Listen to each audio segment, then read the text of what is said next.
اللہ الذی جعل لکم الانعام لترکبوا منہا ومنہا تاکلون، اللہ ہی ہے وہ جس نے تمہارے لیے وہ چوپائے بنا دیے، حیوانات مویشی، کہ تم ان پر سواری کرو اور انہی میں سے تمہاری خوراک بھی ہے، تم کھاتے بھی ہو، ان کا گوشت تم کھاتے ہو۔ وَلَكُمْ فِيهَا مَنَافِعُ، اور ان کے لیے اور تمہارے لیے ان میں بہت سے منفعتیں ہیں، بہت سے تمہارے کام نکلتے ہیں۔ یہ مضمون بہت تفصیل سے سورہ نحل میں آ چکا ہے۔ وَلِتَبْلُغُوا عَلَيْهَا حَاجَةً فِي صُدُورِكُمْ، اور تم ان کے اوپر سوار ہو کر پہنچو اپنی کسی کام کو، اپنی ضرورت کو پورا کرنے کے لیے جو تمہارے جی میں ہے، تمہارے دل میں ہے۔ وَعَلَيْهَا وَعَلَى الْفُلْكِ تُحْمَلُونَ، اور ان پر بھی اور کشتی پر بھی تمہیں سوار کرایا جاتا ہے۔ وَيُرِيكُمْ آيَاتِهِ، اللہ تعالیٰ تمہیں اپنی آیات دکھاتا رہتا ہے۔ فَأَيَّ آيَاتِ اللَّهِ تُنْكِرُونَ، تو تم اللہ کی کون کون سی آیات کا انکار کرو گے؟ أَفَلَمْ يَسِيرُوا فِي الْأَرْضِ فَيَنْظُرُوا كَيْفَ كَانَ عَاقِبَةُ الَّذِينَ مِنْ قَبْلِهِمْ، ایک تو یہ آیات آفاقیہ ہے اور ایک پھر وہ آیات ہے تاریخی، ایام اللہ۔ تو یا افلم، تو کیا یہ زمین میں گھومے پھرے نہیں ہے کہ یہ غور کرتے کہ کیسا انجام ہوا ان کا جو ان سے پہلے تھے؟ کانوا اکثر منہم، وہ ان سے کہیں زیادہ تھے تعداد میں، واشد قوتاً، اور زیادہ شدید تھے طاقت میں، وآثاراً فی الارض، اور انہوں نے جو نشانات چھوڑے ہیں اپنے بعد آثار قدیمہ وہ ان سے کہیں بڑھ کر ہیں۔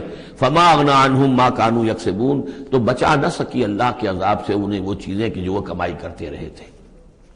فلما جاءتهم رسلهم بالبینات، تو جب آ گئے ان کے پاس ان کے رسول واضح نشانیاں لے کر اور کھلی تعلیمات لے کر، فرحوا بما عندهم من العلم، تو جو بھی ان کے پاس علم تھا، عقیدہ تھا، گھڑے ہوئے توہمات تھے، خیالات تھے، وہ انہی پر اتراتے رہے، اسی پر انہی میں مگن رہے۔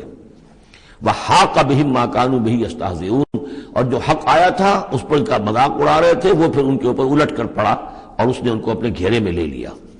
فلما رأوا بأسنا قالوا آمنا بالله وحده، پھر جب انہوں نے دیکھ لیا کہ ہمارا عذاب آ رہا ہے، تب انہوں نے کہا ہم ایمان لائے اللہ پر، بالکل اس کی وحد، اس کی توحید کو مانتے ہوئے، تنہا اللہ ہی پر ہم ایمان لائے۔ وکفرنا بما كنا به مشرکین، اور ہم کفر کرتے ہیں، انکار کرتے ہیں، اعلان برات کرتے ہیں ان معبودوں سے جنہیں ہم شریک کرتے رہے تھے۔ فلم یک ينفعهم ایمانهم لما رأوا بأسنا، تو پھر ان کا ایمان لانا ان کے لیے ہرگز مفید نہیں ہوا جبکہ انہوں نے ہمارا عذاب دیکھ لیا۔ یہ جیسا کہ ہم دیکھ چکے ہیں صرف ایک ہی مرتبہ ہوا ہے پوری تاریخ میں، ایک ہی استثناء ہے، وہ قوم یونس علیہ السلام، اور وہاں کا معاملہ خاص یہ ہے کہ کیونکہ حضرت یونس اللہ تعالیٰ کی واضح اجازت کے بغیر اپنی قوم کو چھوڑ کر چلے گئے تھے، تو یہ چیز گویا کہ دیکھیے ایک طرف ڈیبٹ ہوتا ہے تو دوسری طرف کریڈٹ ہو جاتا ہے۔ جدید حساب سے جنہیں واقفیت ہے وہ خوب اس کو اچھی طرح سمجھ سکتے ہیں۔